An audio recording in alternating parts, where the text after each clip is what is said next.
계단 2개 올라왔는데 되게 긴장되네요. 여기 있을 때는 긴장이 안 되거든요. 2칸 올라왔는데 되게 긴장이 됩니다. 제가 예전에 청소년 찬양 인도할 때 그 청소년 목사님께서 그러셨거든요. 네가 찬양 인도할 때 이 학생들이 반응이 없고 뭐 안 뛰고 반응이 없는 건 그건 네 잘못이고 설교 시간 때 조는 건 내 잘못이니까 너 애들 피곤해도 상관없다. 열심히 찬양하게 해라.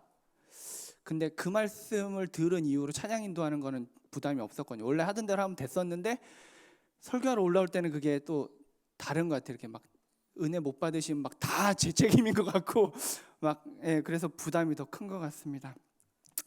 권사님께서 기도까지 너무 네 엄청난 부담감을 가지고 올라왔습니다. 우리 기도하시고 함께 은혜 나누도록 하겠습니다. 아버지 감사합니다. 정말 큰 부담감 가지고 올라옵니다. 아버지 너무너무 부족하기에 두려움 가지고 아버지 자리 가운데 섰습니다. 아버지 이 시간 사람의 모습과 사람의 지혜가 나타나지 않도록 하시고 사람의 생각이 나타나지 않도록 하시고 아버지의 마음과 아버지의 생각과 아버지의 뜻이 나타나는 시간 될 수 있도록 인도하여 주시옵소서. 예수 그리스도의 은혜만 나타나기를 간절히 소망합니다. 살아계신 예수님의 이름으로 기도합니다. 아멘.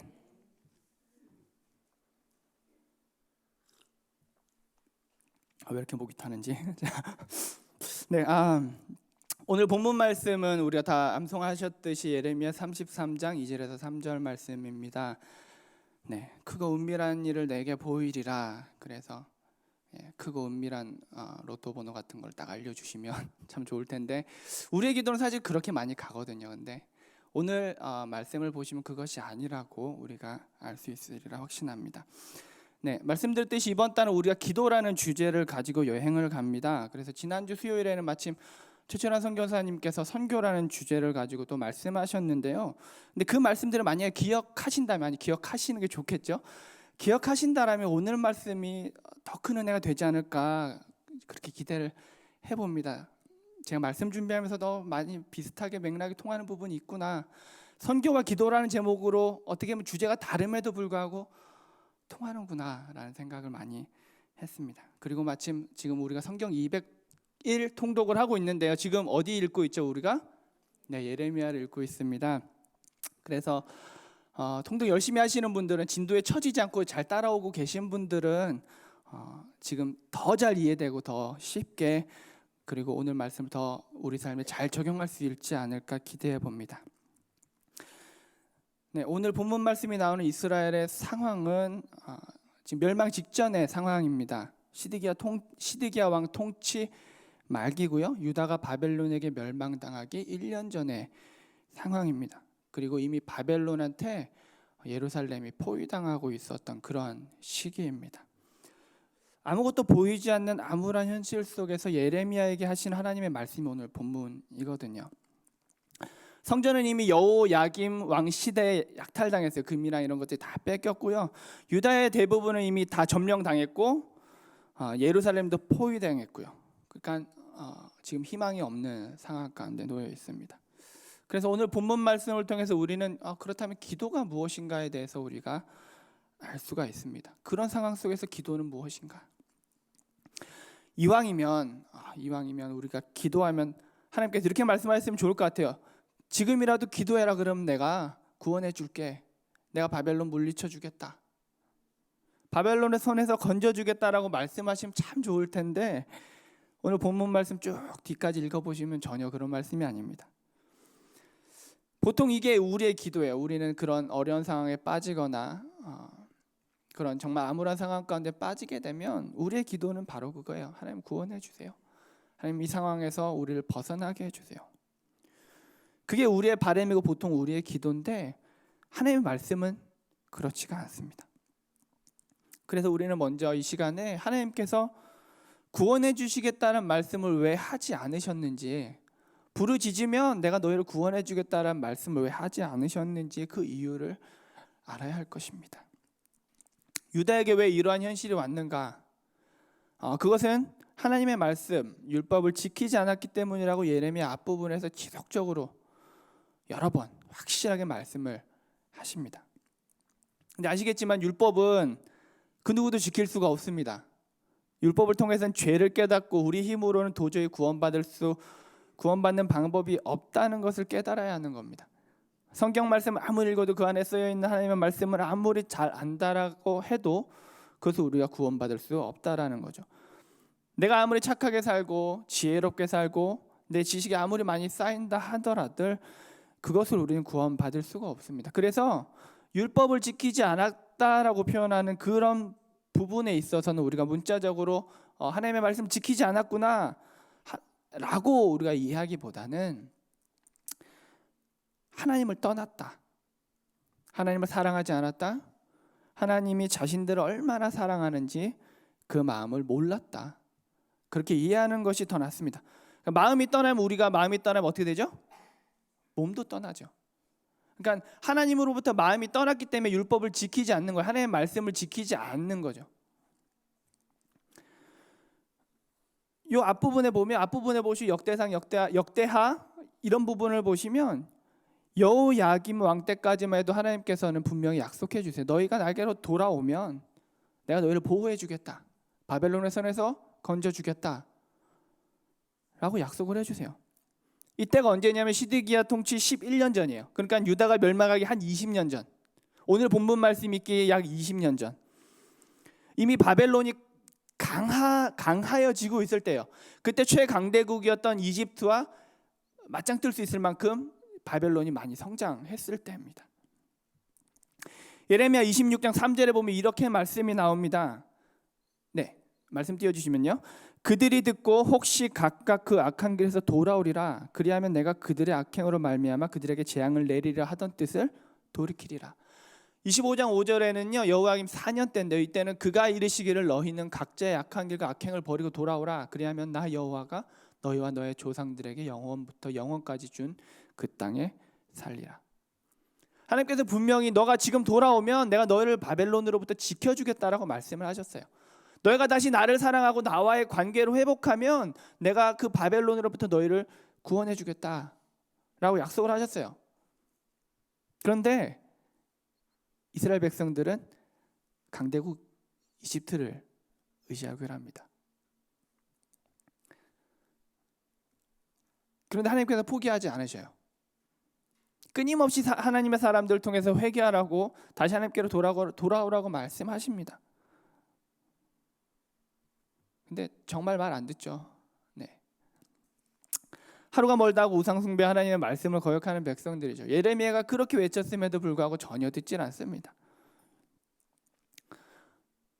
성경을 볼 때마다 어쩜 이 사람들은 이렇게 말을 안 들을까? 그죠? 우리가 출애굽기부터 쭉 봐도 참 답답한 마음이 들기도 합니다. 그런데 곰곰이 생각해 보면 우리도 다르지 않은 것 같아요. 사실 어릴 때 이런 말씀들을 보면 막 이스라엘 사람들이 너무 답답해서 화도 나고 막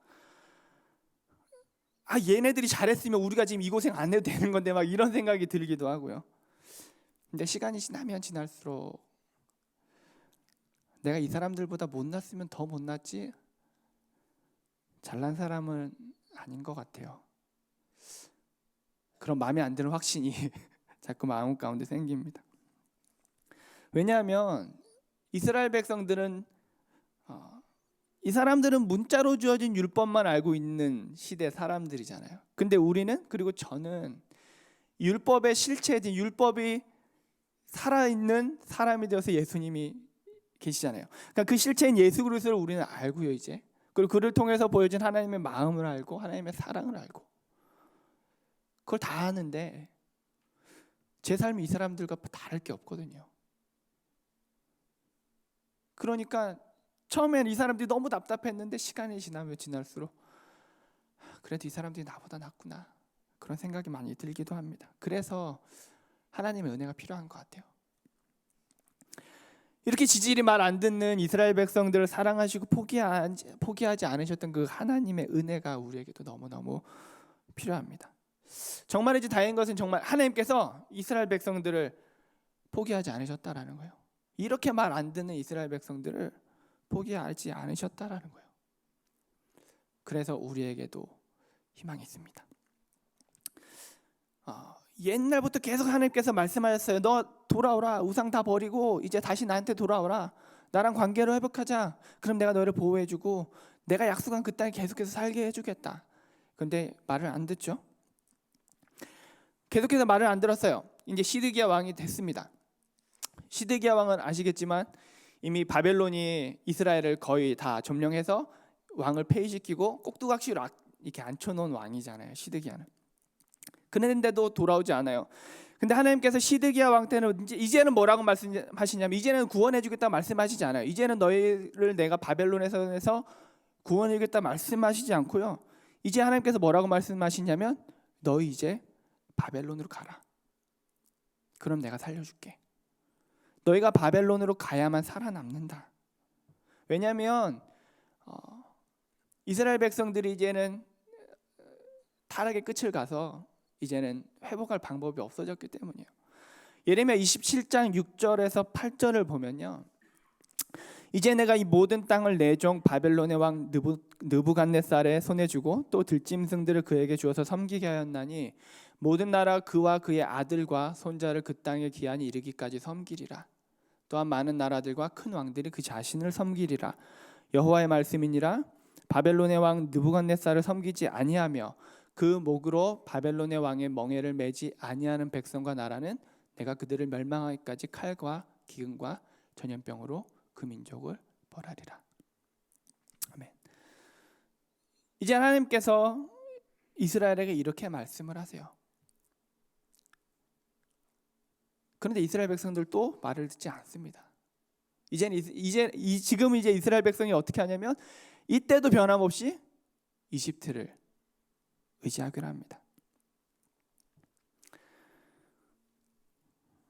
선지자를 통해서 계속해서 하나님께서 말씀하셨어요. 돌아와라. 돌아와라. 근데 하나님께서 이 백성들이 말을 듣지 않자 하나님께서는 이제는 바벨론을 통해서 그들을 정화하기로 작정하십니다. 바벨론을 통해서 재창조하기로 작정하신 거죠. 그리고 이제 예레미야 선지자를 통해서 바벨론에게 항복하고 이제 바벨론의 그 땅에 가서 살아라 라고 말씀하세요. 그리고 그곳에서 일정 기한이 지나면 내가 너희로 다시금 내가 너희에게 약속한 그 땅으로 돌아오게 해주겠다. 그렇게 약속해 주십니다. 하나님께서 분명히 바벨론으로 가서 살아남으라고 말씀해 주셨어요. 근데 시드기야와 백성들은 이집트를 의지하기로 합니다. 역사를 보면은 이제 이집트와 바벨론이 한판 붙었어요. 여호야김 4년에 한판 붙어요. 그리고 그때 바벨론이 이깁니다. 그래서 이집트는 이제 저물어 가요. 그 전쟁 이후로 이집트가 급락해서 멸망하게 되거든요. 바벨론의 손에 나중에. 근데 시드기야와 백성들은 계속해서 이집트를 의지해요. 그리고 결국 예언대로 하나님의 말씀대로 바벨론에게 1년 후에 멸망당합니다. 이 부분이 이제 우리 200일 통독 어제 분량이에요. 읽으신 분은 지금 웃고 계십니다. 네, 기억이 나시는 거죠. 네. 이스라엘 백성이 예레미야를 통해서 하나님의 말씀을 계속해서 들음에도 불구하고 그것을 무시하고 이집트를 의지하기로 결정했다라는 것. 이것은 이미 이스라엘의 자체적인 정화 능력이 없다라는 거예요. 자체적으로는 이스라엘 스스로는 도저히 이제 하나님께서 원하시는 길로 돌아갈 능력도 없고요. 의지도 없다라는 거예요. 하나님의 말씀을 전해 주어도 그들의 눈에 보이는 대로 그냥 자기 눈에 좋은 대로 그들의 마음이 이끄는 대로만 움직이는 그런 상태입니다. 이미 모든 생각과 계획, 일의 진행에 있어서 하나님은 철저히 배제된 상태예요. 하나님은 완전히 잊혀진 상태예요. 그저 자신의 일을 방해하는 존재로만 인식될 뿐이라는 거죠. 하나님께서 바벨론으로 가라고 했을 때 그 말이 너무너무 싫은 거예요. 이 상태를 또 우리가 어떻게 말을 할 수가 있냐면 더 이상 하나님의 마음을 깨달을 수 없는 상태라고 말을 할 수가 있습니다. 하나님께서 왜 이렇게 말씀해야만 했는지, 하나님께서 왜 이렇게 너희가 바벨론으로 가야만 한다라고 말씀을 하셔야만 했는지, 귀에 못에 박히도록 수십 번 똑같은 말씀을 하고 계신지, 왜 그렇게 하시는지에 대해서 그 마음을 이제는 도저히 알 수가 없게 됐다라는 거죠. 우리가 집중해야 될 부분이 바로 이 부분입니다. 하나님의 말씀을 떠난 상태, 하나님의 마음을 모르는 상태. 기도는 이런 인간을 향한 하나님의 마음을 알게 해줍니다. 근데 이게 우리 현실이거든요. 하나님의 마음을 깨달을 수 없는 상태. 아담과 하와가 죄 지은 다음부터 우리는 하나님의 마음을 정확하게 알 수가 없게 된 상태 속에 살고 있습니다. 그게 이제 우리가 흔히 말하는 불신자의 상태죠. 우리가 하나님을 믿고 예수 그리스도의 은혜로 구원받았음에도 불구하고 그 상태, 그 원래 상태는 변하지가 않아요. 우리가 천국 갈 때까지. 그렇기 때문에 우리는 계속해서 내 마음에 원하는 대로 움직이고요. 틈만 나면 나 하고 싶은 대로 하려고 합니다. 이게 우리 상태라는 거죠. 기도는 이럴 때라도, 우리가 비록 이런 모습일지라도 하나님께서 우리를 얼마나 사랑하시는지, 그리고 하나님께서 우리를 얼마나 구원하고 싶어 하시는지, 하나님께서 우리와 관계를 얼마나 더 회복하고 싶어 하시는지 그 마음을 알게 해줍니다. 이런 상황 속에서 오늘 본문 말씀이 나타나죠. 예레미야 33장 2절에서 3절 말씀. 이를 행하시는 여호와, 그것을 만들며 성취하시는 여호와, 그의 이름을 여호와라는 이가 이와 같이 이르시도다. 너는 내게 부르짖으라. 내가 내게 응답하겠고 내가 알지 못하는 그거 은밀한 일을 내게 보이리라. 아멘. 너 이럴 때 나한테 기도해라. 지금 이스라엘은 상당히 암담한 상황이에요.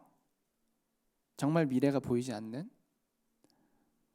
지도자도 그것을 볼 수 없는 상태.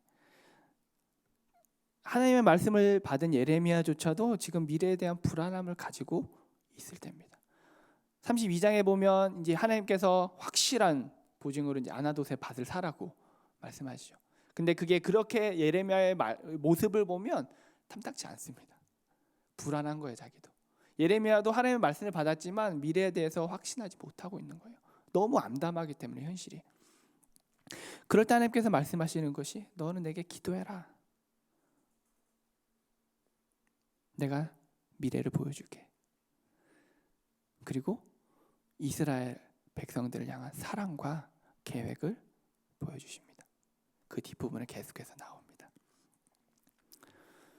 이스라엘이 끝까지 돌아오지 않기에 하나님께서는 바벨론을 통해서 그 백성을 보호하고 정화하기로 결정을 하셨습니다.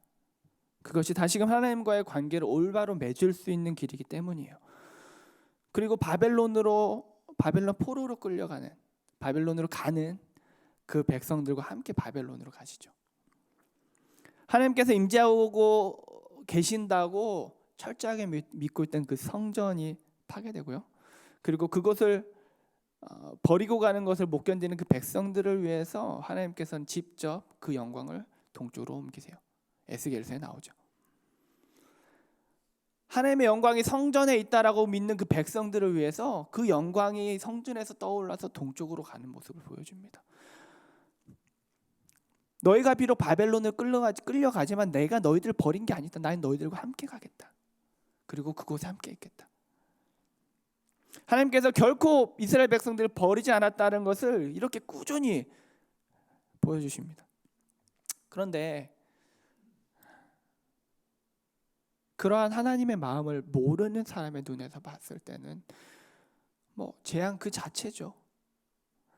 나라가 망하고 성전이 파괴되고 그 잔인한 바벨론, 잔인하게 소문난 그 바벨론에게 포로로 끌려가는 상황. 그런데 하나님의 마음은 절대 그게 아니었다라는 거예요.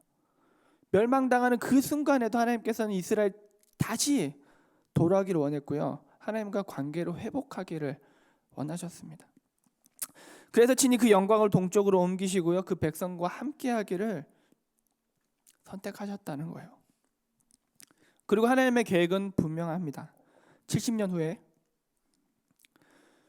그들이 다시 그들의 땅 아브라함에게 약속하셨던 그 가나안 땅에 돌려보내셔서 그 땅에서 살게 하실 것입니다.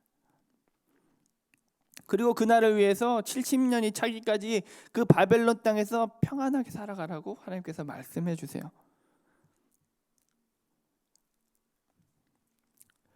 이 장면을 읽으면 야곱이 이집트로 갔던 때가 생각이 납니다.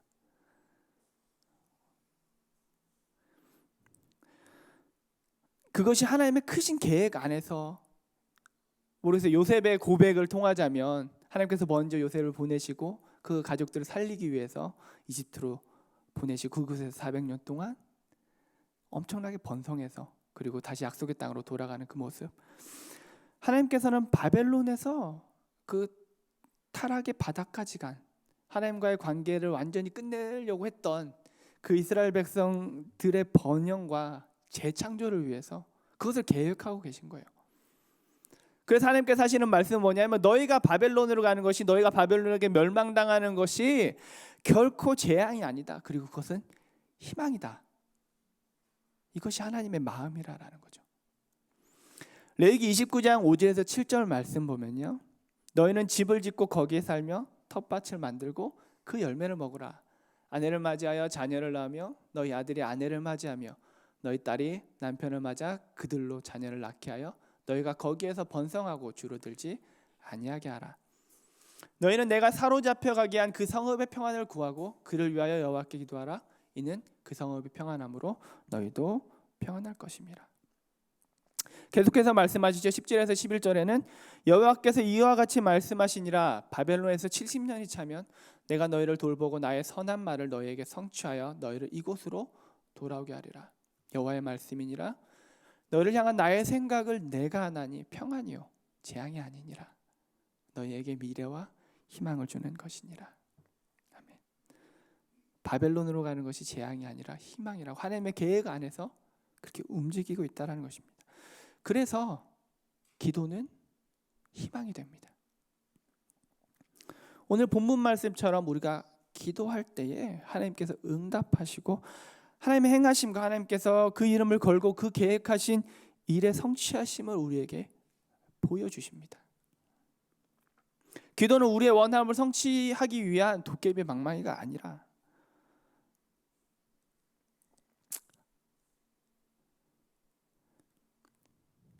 하나님의 그 뜻과 그 마음을 알게 되는 방법이라는 거죠. 너는 내게 부르짖으라 내가 응답하겠고 내게 기도해라 그럼 내가 너한테 응답해 주겠다. 그런데 이 응답하신다는 말씀은요, 내가 네 기도를 들어주겠다, 내가 너의 기도를 다 이뤄주겠다, 이런 말씀이라기보다는요, 기도해라, 나 기다리고 있다, 나 너가 기도하기를 지금 기다리고 있다, 너가 기도하면 나 바로 대답해 줄게.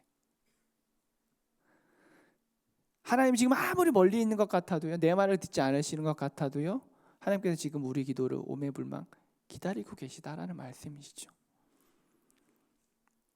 또한 기도는 하나님의 크고 비밀한 것, 크고 은밀한 것을 알게 되는 것이라는 거죠. 내가 알지 못한 크고 은밀한 일을 내게 보이리라. 그건 뭐냐면 하나님께서 그 백성을, 하나님 사랑하신 그 백성을 정말 얼마나 사랑하시고 또 신실하게 그것을 이루어 가시는지 그 마음을 알게 된다라는 겁니다. 그래서 기도는 희망이 됩니다. 우리가 읽은 본문 뒷부분인데요, 33장 6절에서 8절 부분을 보면요, 그러나 보라 내가 이 성읍을 치료하며 고쳐 낫게 하고 평안과 진실이 풍성함을 그들에게 나타낼 것이며 내가 유다의 포로와 이스라엘의 포로를 돌아오게 하여 그들을 처음과 같이 세울 것이며 내가 그들을 내게 범한 그 모든 죄악에서 정하게 하며 그들이 내게 범하며 행한 모든 죄악을 사할 것이라. 내게 기도해라. 내가 이거 보여줄게. 이것이 내 계획인데 내가 보여줄게. 희망이다 이것은. 바벨론의 포로로 끌려갔던 그 사람들이 70년 만에 예루살렘으로 돌아와서 제일 먼저 한 것이 성전을 짓는 거죠. 그리고 느헤미야서를 보면요, 사람들이 나이 많은 분들은 그 성전을 무너지기 전에 그 성전을 보았던 그것을 기억하고 있는 분들은 돌아왔을 때 눈물을 흘리면서 그것을 기뻐합니다. 하나님은 신실하시기에 그 약속을 반드시 지킨다는 것을 우리는 그들을 통해서 알 수가 있어요. 성경을 통해서 하나님께서 약속하신 것들을 반드시 이루셨다라는 것을 우리는 성경을 통해서 알 수가 있습니다. 그리고 종말론적으로는 예수 그리스도가 오셔서 회복하신 하나님의 나라, 천국, 메시아의 나라, 우리가 가야 할 곳, 그것 또한 우리가 확신할 수 있게 됩니다. 하나님께서는 지금 하나님께서 하신 모든 구약의 그 모든 약속들을 다 이루셨고 성취하셨고 다 약속을 지키셨기 때문이에요. 정말 말 안 듣고 구제불능 이스라엘 백성들을 너무너무 사랑하셔서 끊임없이 돌아오라 말씀하시고요. 그들이 대적의 손에 넘어갔을 때도 하나님께서 함께 가시고 지키시고 다시 그 땅으로 돌려보내시는 것을 우리가 성경을 통해서 우리 눈으로 볼 수가 있기 때문입니다. 그렇기 때문에 하나님의 약속을 우리가 확신할 수가 있습니다. 예레미야에게 하나님께서 기도하라고 말씀하셨어요. 너는 내게 부르시는 내가 내게 응답하겠고 네가 알지 못하는 그거 은밀한 일을 내게 보이리라 하셨을 때 하나님께서는 우선적으로 70년 후에 다시 그 땅으로 돌아 백성들에 대해서 보여주셨어요. 그리고 그 뒤에는 메시아에 대해까지 보여주셨습니다. 15절에서 16절인데요. 그날 그때 내가 다윗에게 산 공의로운 가지가 나게 하리니 그가 이 땅에 정의와 공의를 실행할 것이라. 그날에 유다가 구원을 받겠고 예루살렘에 안전히 살 것이며 이 성은 여호와는 우리의 의라는 이름을 얻으리라. 하나님께서 내게 기도해라. 그럼 내가 네가 알지 못한 크고 은밀한 일을 보여줄게 라고 말씀하시고 보여주신 일들이 바로 이것이라는 거죠. 70년 후에 네가 확실히 분명히 돌아올 거고, 그리고 그 뒤에 내가 다윗에게서 한 공의로운 가지가 나타나게 할 거다. 내가 너희한테 메시아 보내줄 테니까 그때 되면 완전한 것을 보게 될 것이다. 우리가 기도할 때, 우리가 하나님께 기도할 때 그날이 옴을 확신하게 된다라는 거죠. 현실의 암담한 가운데, 현실의 우울하고 현실의 힘든 가운데 있을 때 하나님께 기도하면 하나님께서 그 은밀한 일들을 보여주신다라는 거예요. 왜냐하면 하나님께서 약속하셨기 때문이에요. 그리고 우리는 하나님의 이 약속이 이루어진 날에 살고 있습니다. 약속대로 하나님께서 메시아를 이 땅에 보내주셨죠. 그리고 우리는 또한 하나님의 약속대로 초림하셨던 예수 그리스도께서 다시 오실 날, 하나님께서 약속하신 그날을 바라보면서 우리가 살아가고 있습니다. 그래서 기도는 우리로 하여금 그날을 더 기대하게 만듭니다. 그날이 언제인지 우리는 알 수 없어요. 하지만 그날이 얼마나 크고 은밀하고 위대한 것인지 그것은 우리가 기도함으로 알 수 있게 된다는 거죠.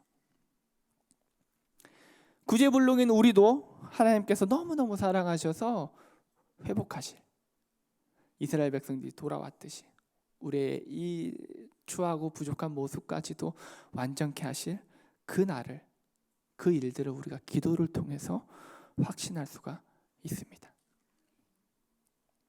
그래서 기도는 암울한 이 현실을 살아가는, 힘들고 아픈 이 현실을 살아가는 우리에게 희망을 줍니다.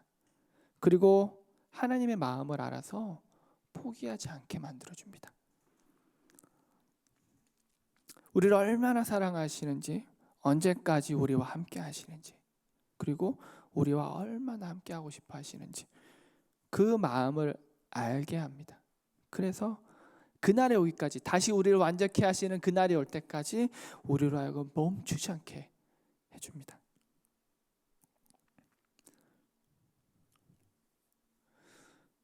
기도는 그래서 우리가 세우고 우리가 만들어 놓은 계획에 하나님 동의해 주세요, 이렇게 동의를 구하는 방법이 아니라 하나님의 크고 은밀한 계획에 우리가 동참하기를 원하시는 하나님의 방법입니다. 기도는 우리의 희망상을 구원해 주세요. 우리를 바벨론의 손에서 구원해 주세요. 제 꿈 좀 이루어 주세요. 제 바람 좀 이루어 주세요. 우리의 희망상을 하나님께 알리는 것이 아니라 하나님의 희망상, 그 희망상을 우리에게 알려주는 것입니다. 그리고 하나님의 그 희망상은 반드시 현실이 됩니다.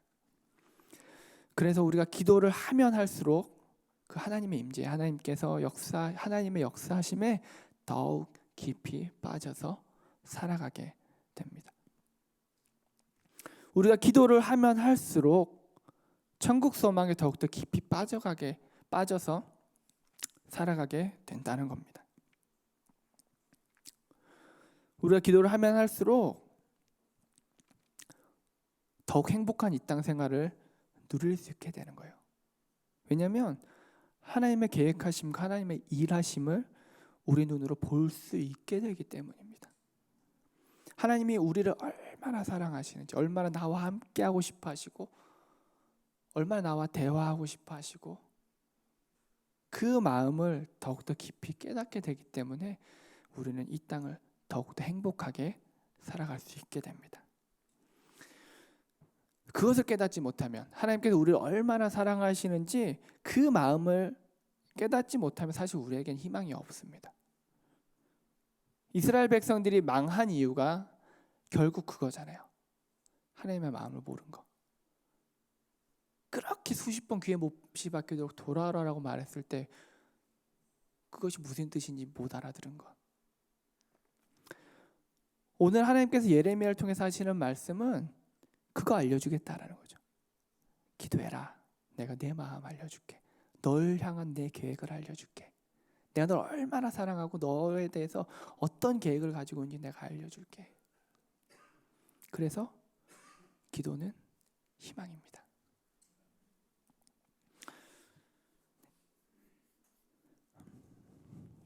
기도를 통해서 하나님의 마음을 예레미야는 알았어요. 네, 그리고 하나님의 말씀을 끝까지 거부하고 이집트로 가는 이 땅에 남아있던 그 백성들을 따라서 예레미야는 이집트로 같이 갑니다. 그게 이제 오늘 200일 통독 오늘 말씀이죠. 이집트로 같이 갑니다. 그리고 이 다음 부분은 성경에 나오진 않습니다. 예레미야가 어떻게 됐는지에 대해서는 성경에 나오진 않아요. 그런데 유대 전승에 따르면 예레미야는 이집트로 간 그 백성들을 같이 갔죠. 그리고 그곳에서도 하나님의 마음을 계속해서 전하다가 그 이스라엘 백성들에게 돌에 맞아 죽습니다.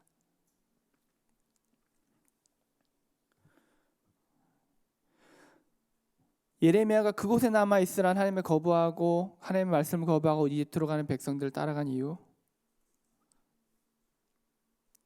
그것은 예레미야가 기도를 통해서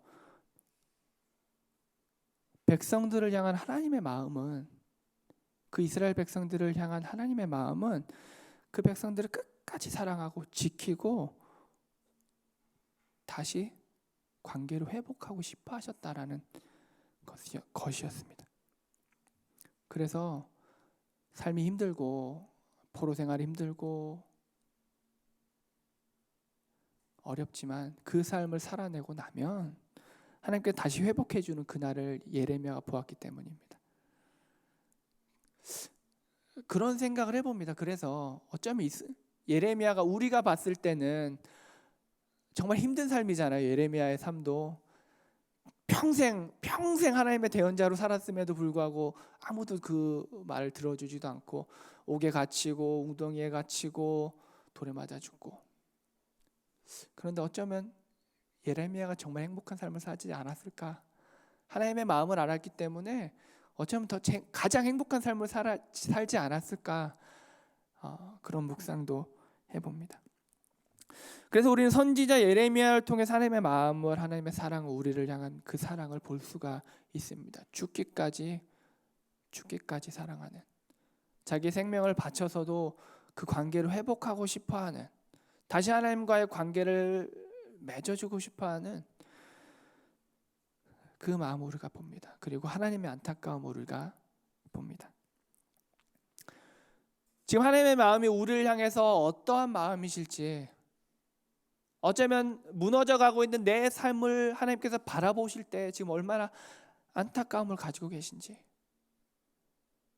아니면 내가 하나님을 믿는다고 하고 내가 예수 그리스도를 통해서 구원받았다라고 말은 하지만 실생활 실제 내 삶에서 아무런 열매도 없고 아무런 성령의 열매도 나타나지 않고 그냥 밍숭맹숭하게 살아가는 내 삶을 보면서 하나님께서 얼마나 대화하고 싶어 하시는지, 얼마나 돌아오라고 지금 말씀하고 계시는지, 그리고 앞으로의 내 삶을 통해서 하나님께서 무슨 일들이 일어가실지 우리가 기도를 통해서 그것을 알기를 원합니다. 그리고 기도를 통해 하나님의 그 마음을, 그 사랑한다는 그 고백을 우리가 누릴 수 있기를 원합니다.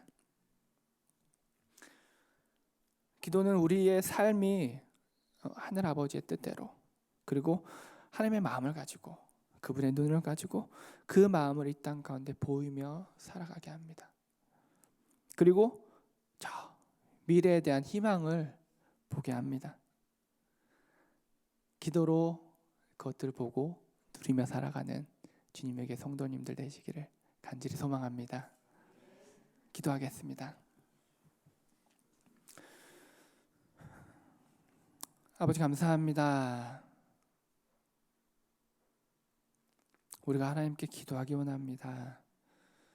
아버지, 내가 원하는 것, 내가 바라는 것, 내가 이루고 싶어하는 것, 내가 성취하고 싶은 것을 하나님께 기도하는 것이 아니라 하나님께서 무엇을 원하시는지, 하나님께서 나에게 어떤 계획을 가지고 계신지, 하나님께서 지금 나에게 어떻게 뭐라고 말씀하고 계시는지 아는 아버지, 그런 기도할 수 있기를 원합니다.